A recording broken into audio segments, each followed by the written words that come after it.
Stepping from our ordinary world into the fantastical, Immersive XP explores the weird and wonderful imaginations behind a diverse range of themed experiences. From virtual reality to escape rooms to live-action roleplay, nothing is off the table.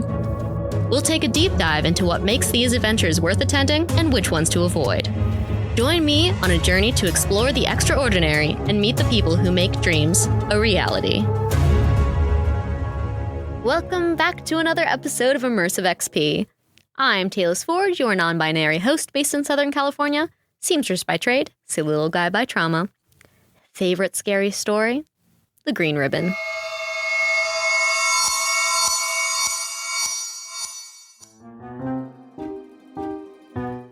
Fun fact of the week. The Queen Mary, once a luxury ocean liner and World War II troop ship, has a permanent home at the Long Beach docks. It is also known as one of the most haunted places in the world. Built in 1934 and 200 feet longer than the Titanic, the ship hosted millions of passengers and became the temporary headquarters for Sir Winston Churchill. During its short term as a warship, the Queen Mary had all of its lavish accessories removed and was painted a dull color for camouflage. Its new nickname became the Grey Ghost.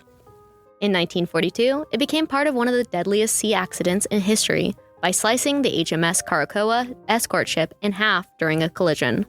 The start of its haunted past with over 300 casualties left to perish in the ocean. The Queen Mary made its last voyage and became part of Long Beach in 1967, transforming into a museum, tourist hotspot, hotel, and event space. What draws most of the crowds is the unusual and paranormal hauntings that have given the ship a new life. While many people have died on the ship due to injury or illness, some places on the ship are said to be more haunted than others. Stateroom B340 is considered to be the most disturbing. People claiming to see shadowy figures, hearing strange sounds, and having things in the room move all on its own. The first-class pool also has its own set of ghosts.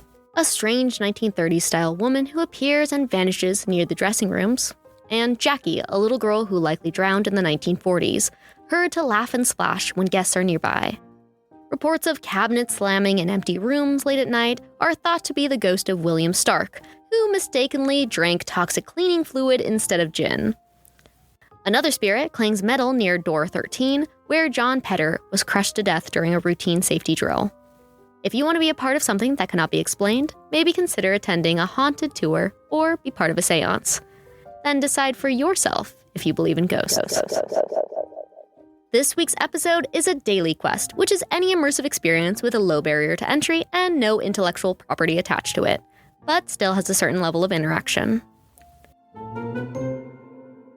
The Queen Mary's Dark Harbor, hosted by the 13th floor, has expanded beyond just Halloween haunts. I attended their experimental Dark Masquerade over Valentine's Day weekend, a twist on their usual haunted format. Targeting couples who crave something spooky and romantic, the Queen Mary opened its doors for guests to enjoy haunts, a masquerade, and parts of the ship not normally open to the public. What can you expect from the Dark Masquerade? After waiting in a line and going through security, you are greeted by a gaunt fortune teller to warn you of the dangers that lie within the ship. Walking in, the interior is decorated with creepy mannequins and various forms of malpractice, sinister projections, and some scare actors. The main area features the masquerade itself, hosted by a ringmaster and other costumed characters.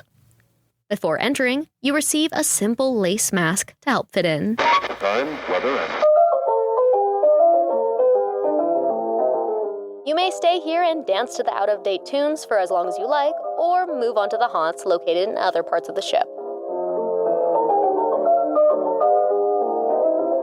The search for Mary, probably the most dangerous walkthrough on the ship. Each couple is provided a single red glow stick, and that is your only light source through the impossibly dark corridor. Jump scare actors and flashing animatronics greet you with every turn. Unlike green glow sticks, red ones cast no light. The most chilling part of my experience was walking face first into a pillar that I couldn't see. Son of a... The Sweetheart Slaughterhouse was Dark Harbor's first attempt at an immersive haunt with some escape room-like elements. Here comes your meal, cooked by the Queen Mary's chef. But something isn't right. He is poisoning the guests and you need to stop him before it's too late. Quickly find his recipe and how he altered it.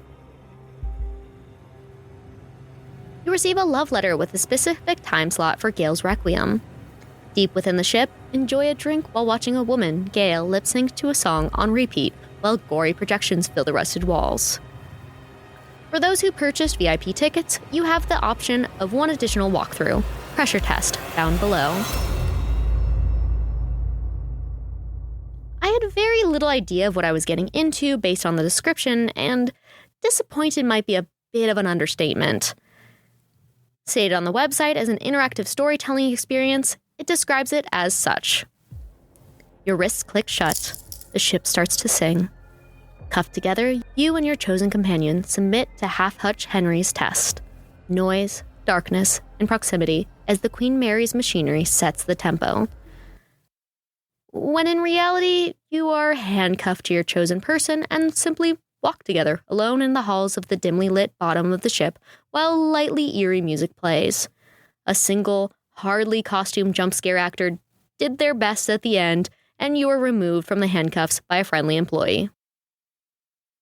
Most of the pressure tests seemed to be on the actor doing a good job more than anything I personally felt. On the promenade, a respite from the crowded ship and a way to cool off. Live music played with an optional hookah lounge for an additional cost. Throughout the event, multiple bars and food options were available for those willing to wait in long lines.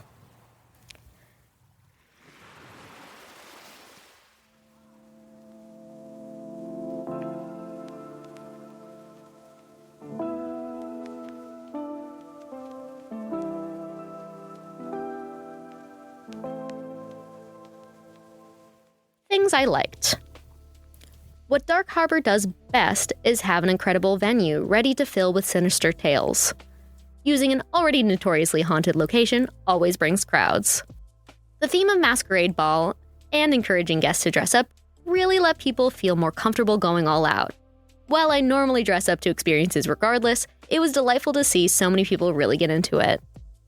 The staff was so friendly and delightful despite being spread thin. They were always at the ready to answer questions or to give directions when I needed it.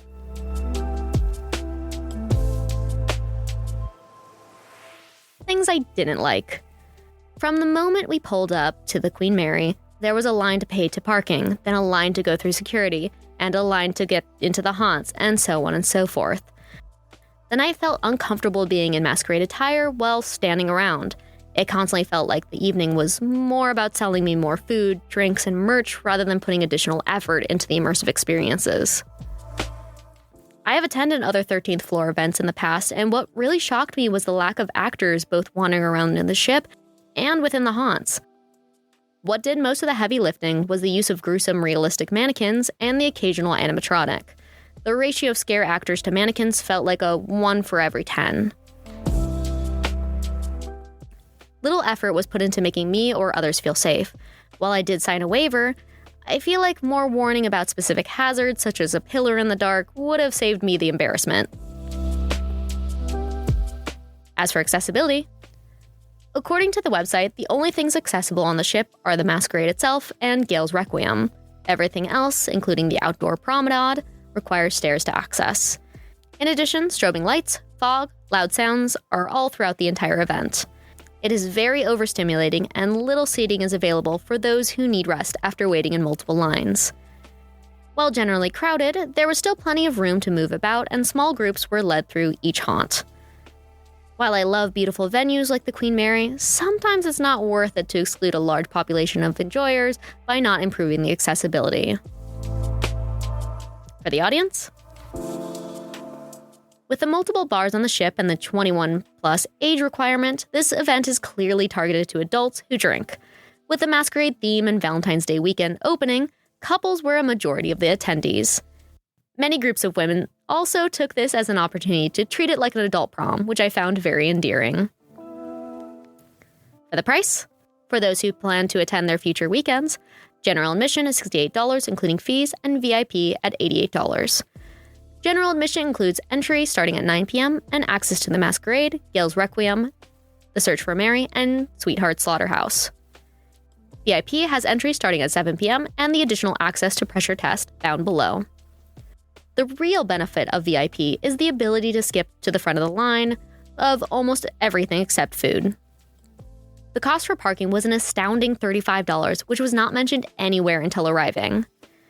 This is more expensive than the Queen Mary's general parking lot for a full day, and no cash was accepted. The themed cocktails were $18 on average, and while some were tasty, the pre-mixed drinks were too weak for the price. Popcorn and churros sold for $8 apiece, with a water bottle or soda at $6. Generally, other food and snacks were priced similarly to a movie theater. Personally, I felt like the experience fell flat for the price. I have attended other events at the Queen Mary that cost less and included more haunts, increased actors, and additional activities. Attending as a VIP meant that I did everything offered in less than an hour, while those in general admission required 3 to 4 hours because of lines. At least I got to take home a lace mask. As for personal recommendations, the website repeatedly states not to wear heels and wear very comfortable shoes. There are areas on the ship that a heel could easily slip through a hole and seriously injure someone. A problem I saw while attending is that some people who wore masquerade attire wore gowns with trains or tulle that constantly got stuck to the metal stairs. Long garments were also stepped on by other patrons in the dark, causing costume malfunctions. To avoid paying extra for water, make sure to bring some with you. But be sure to adhere to their bag policy of no larger than a 6x6 by 8-inch purse or satchel. If the $35 parking is too steep, it may be cheaper to ride share from a nearby location. Overall, the Dark Masquerade feels like a beginner immersive experience. While Dark Harbor is dipping their toes into more interactive elements, it's not quite at the level with a $68 base entry fee. I'd love to see more effort put into accessibility, improvisational actors, costuming, additional haunts, and more escape room-like elements.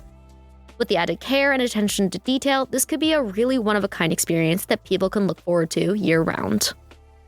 Until next time, I'm really feeling like I'm on cloud 9, 8, 7, 6, 5, 4.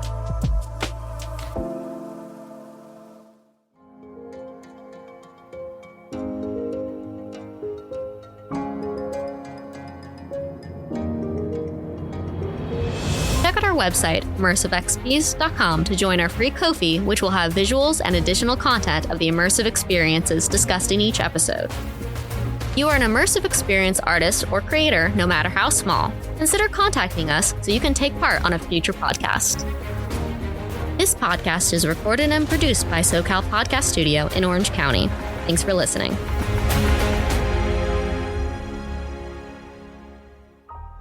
The ship hosted millions of passengers and became a temporary headquarters for Sir Winston Churchill.